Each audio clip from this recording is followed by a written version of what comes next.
પ્રસંગ છે. ઝાલાવાડનું એક લોકગીત પણ છે. ભીખુદાન ગઢવીની પાસે સાંભળેલી વાત છે આ,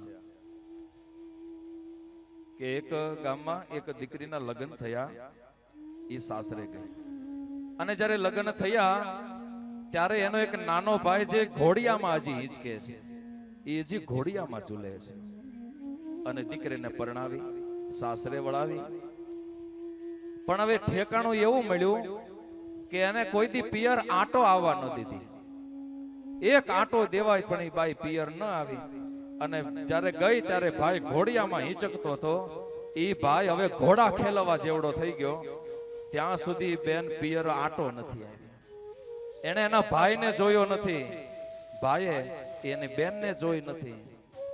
આટલા વર્ષોનું અંતર થઈ ગયું, પિયર નથી આવી. અને ધીરે ધીરે દીકરાના લગ્ન લેવાના એ સમય નજીક આવ્યો.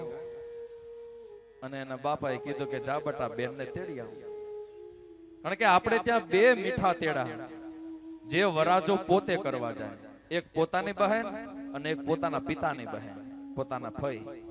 આ બે મીઠા તેડા કરવા વરાજો પોતે જાય. અને એના પિતાએ કહ્યું કે જા બેટા, બેન ઘણા સમયથી આવી નથી ને, જા લગન છે 8-10 દી વેલા તેડી આવ, કે બધાની સાથે હળી મળી બધાની સાથે આનંદથી રહે. જા બેટા. અને આ ભાઈ નીકળે છે એમને તેડવા માટે. પધારો સાહેબ, પધારો.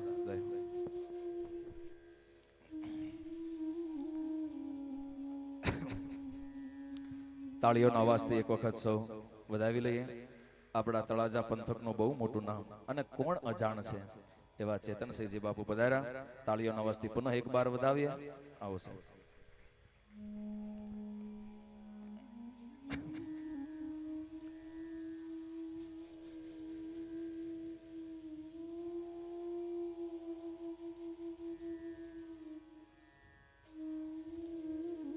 અને આ ભાઈ ગયો છે એની બેનને તેડવા માટે. ઘોડો લઈને નીકળ્યો, પણ પછી વિચાર કરે કે બેન મને ઓળખશે કે કેમ? મેં તે બેનને જોઈ નથી, કેવી દેખાતી હશે, મને ઓળખશે કે કેમ? કેટલાય વર્ષો. અને ઈ પહોંચ્યો ત્યાં એ બેનને ગામ. અને પાણી હેડે બધી બહેન ગામની બધી મહિલાઓ પાણી ભરવા આવી, એમાં એની બેન પણ છે. અને દૂર થી આ મુસાફર હાલ્યો આવે ઘોડો લઈ. અને જ્યાં નજીક આવ્યો તો ઈ બેને ઘોડેસવારની સામું જોયું અને વિચાર કર્યો કે આવી આંખ તો મારી માની હતી. આજ આવી આંખની અણહારે આ વીરાને ઓળખી ગઈ કે આ તો આવી મારી માની આંખો પણ આવી હતી. અને કવિઓ કહે છે ને કે ઓળખ્યો વીરાને મારી એ માની આંખોની અણહારે. અને બાપના બોલાએ વીરને ઓળખ્યો. જે વીર જા રામ રામ બોલ્યો ની પડકારે ઓળખી ગઈ કે આ તો મારા બાપનો રામકારો છે. ઓળખી ગઈ, મુલાકાત થઈ. અને પછી તો પરિચય થયો. પછી એને ઘરે લઈને આવે છે એ ભાઈ. પાણી યારે પાણીની હેલો મૂકી, પણ સાસુનો સ્વભાવ એટલો કઠોર. અને વહુથી કાંઈ બોલાતું નથી એની હાજરીમાં. વીરને નો જમવાનો આગ્રહ કરી એકી, નો એને કાંઈ ચાનું પૂછી એકી. સાસુની આડી જરા ઊભી રહી અને વાત કરી આ ભાઈ કે મારા લગ્ન છે તો હું મારી બેનને તેડવા આવ્યો છું. કે ક્યારે લગ્ન છે? કે હજી 15-20 દીની વાર છે. તે કે તો એટલા બધા દી અગાઉ નહીં આવે. 2 દીની વાર હશે ને ત્યારે કોઈક મૂકી જાય, એટલા બધા દી અગાઉ નહીં આવે. અને બેનને હરખ હતો આજ એના પિયર જવાનો, ભાઈના લગ્નમાં ભળવાનો. એ બેનને હરખ હતો, પણ હાહુની સામે એનાથી કઈ બોલાણું નહીં. હમીને ઊભી રહી ગઈ. અને પછી કઈ આગતા સ્વાગતા હાહુએ ન કીધું કે રોકાઈ જા, જમીન જાજે કોઈ વસ્તુ. એટલે ભાઈ ત્યાંથી પાછો વળે ત્યાં એને યાદ આવ્યું કે મારી માએ મને કીધું હતું કે બેનને સુખ છે કે દુઃખ જોતા આવજે. અને એટલે પાછો વળી બેનની પાસે જઈને વાત કરે કે બેન, માએ પૂછાયું છે કે તારે સુખ છે કે દુઃખ? એ માએ પૂછાયું છે. અને ત્યારે બેન એટલું જ બોલી કે હે વીરા, મારે સુખ છે કે દુઃખ જો જોવું હોય ને તો આજની રાત રોકાઈ જાય. એક રાત રોકાઈ જાય એટલે તને ખબર પડી જાય કે મારે સુખ છે કે દુઃખ. બસ આટલી જ વાત. ત્યાં તો પછવાડે ઊભી નણંદ હાંભળે રે લોલ, ઊભી નણંદ સાંભળે વહુ કરે છે આપણા ઘરની વાત જો વહુએ વગોવ્યા મોટા ખોરડા રે લો.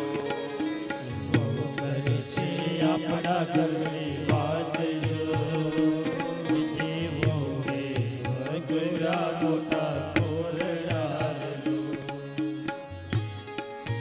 સાસુએ જય સસરાને સંભળાવ્યું રે લોલ સસરાએ જય પરણાને સંભળાવ્યું રે લોલ તારી વહુ કરે છે આપણા ઘરની વાત જો બીજી વહુએ વગોવ્યા મોટા ખોરડા રે.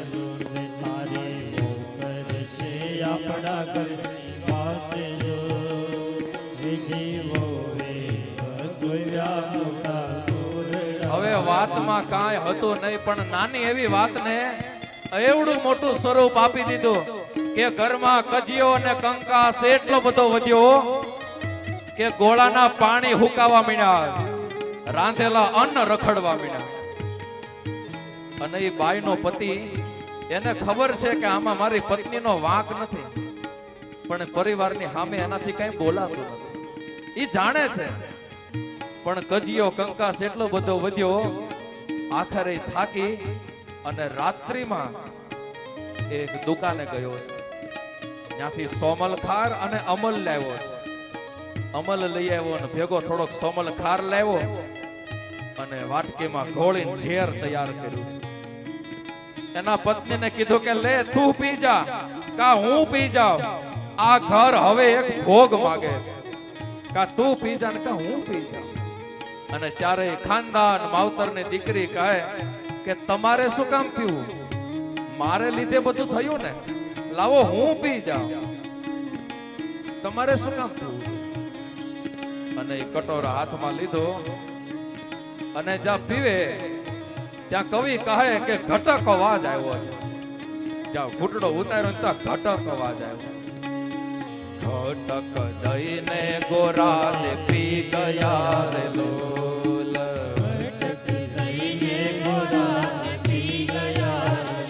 પછી કવિ કહે કે આ ઘટક અવાજ હેનો આવ્યો.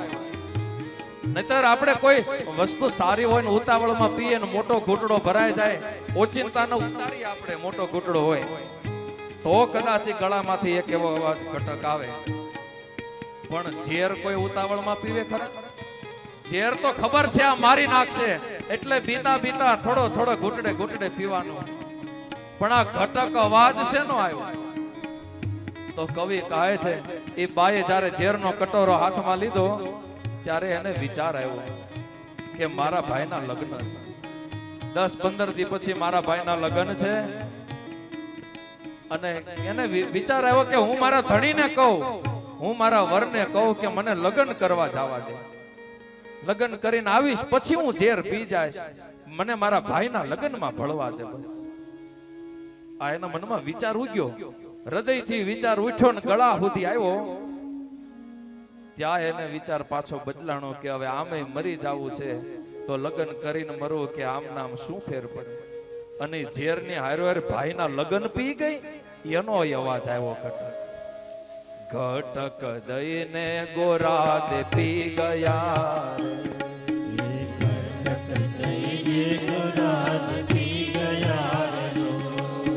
ઘર ચોળાની તાણી લાંબી સોડજો ભવનો હોશિયાળો હવે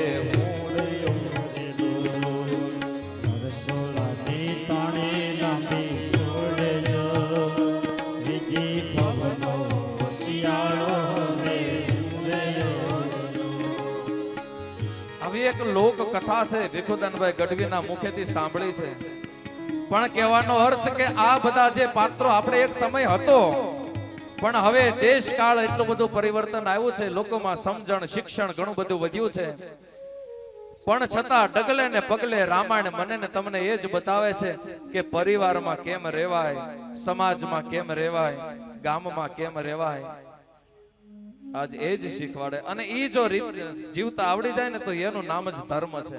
નહીંતર રોજ મંદિરે જાય, મોટા મોટા તિલક કરીએ, ગળામાં માળાઓ પહેરીએ, જાત્રાઓ કરીએ. ઠીક આ ધર્મ અને ભગવાનને પામવાના વિધાનો છે. ભગવાનને પામવાના, એની કૃપા મેળવવાના વિધાનો છે. ધર્મની વ્યાખ્યા તો બતાવી છે કે જે વેદોએ જે સિદ્ધાંતો નક્કી કર્યા છે ને માનવ જીવન માટે, એને આપણે વળગીને જીવતા રહીએ ને તો આનું નામ છે ધર્મ. બાકી આ પૂજા પાઠ તો વિધાનો ભગવાનની સુધી પહોંચવાના એક માર્ગ છે કે જે આપણી બુદ્ધિને સાત્વિક રાખે છે. બાકી ધર્મ એ કે આજ હું દીકરો છું તો મારે દીકરા તરીકે કાંઈક ફરજ હોય, આજ હું બાપ છું તો મારી બાપ તરીકે કાંઈક ફરજ હોય.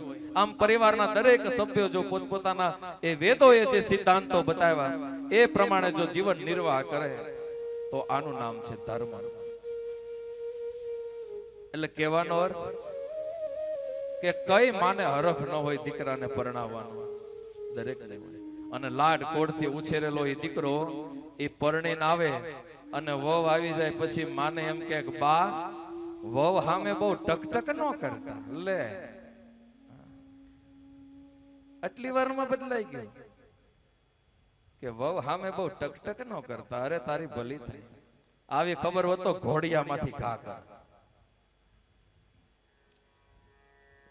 પણ કવિ લખાય છે, અરે માતા પિતાની ગોદમાં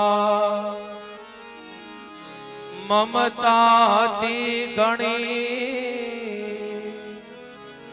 માતા પિતાની ગોદમાં મમતા હતી ઘણી, બદલી ગયો એ પરણીને, બદલી ગયો એ પરણીને, યૌવન મળ્યા પછી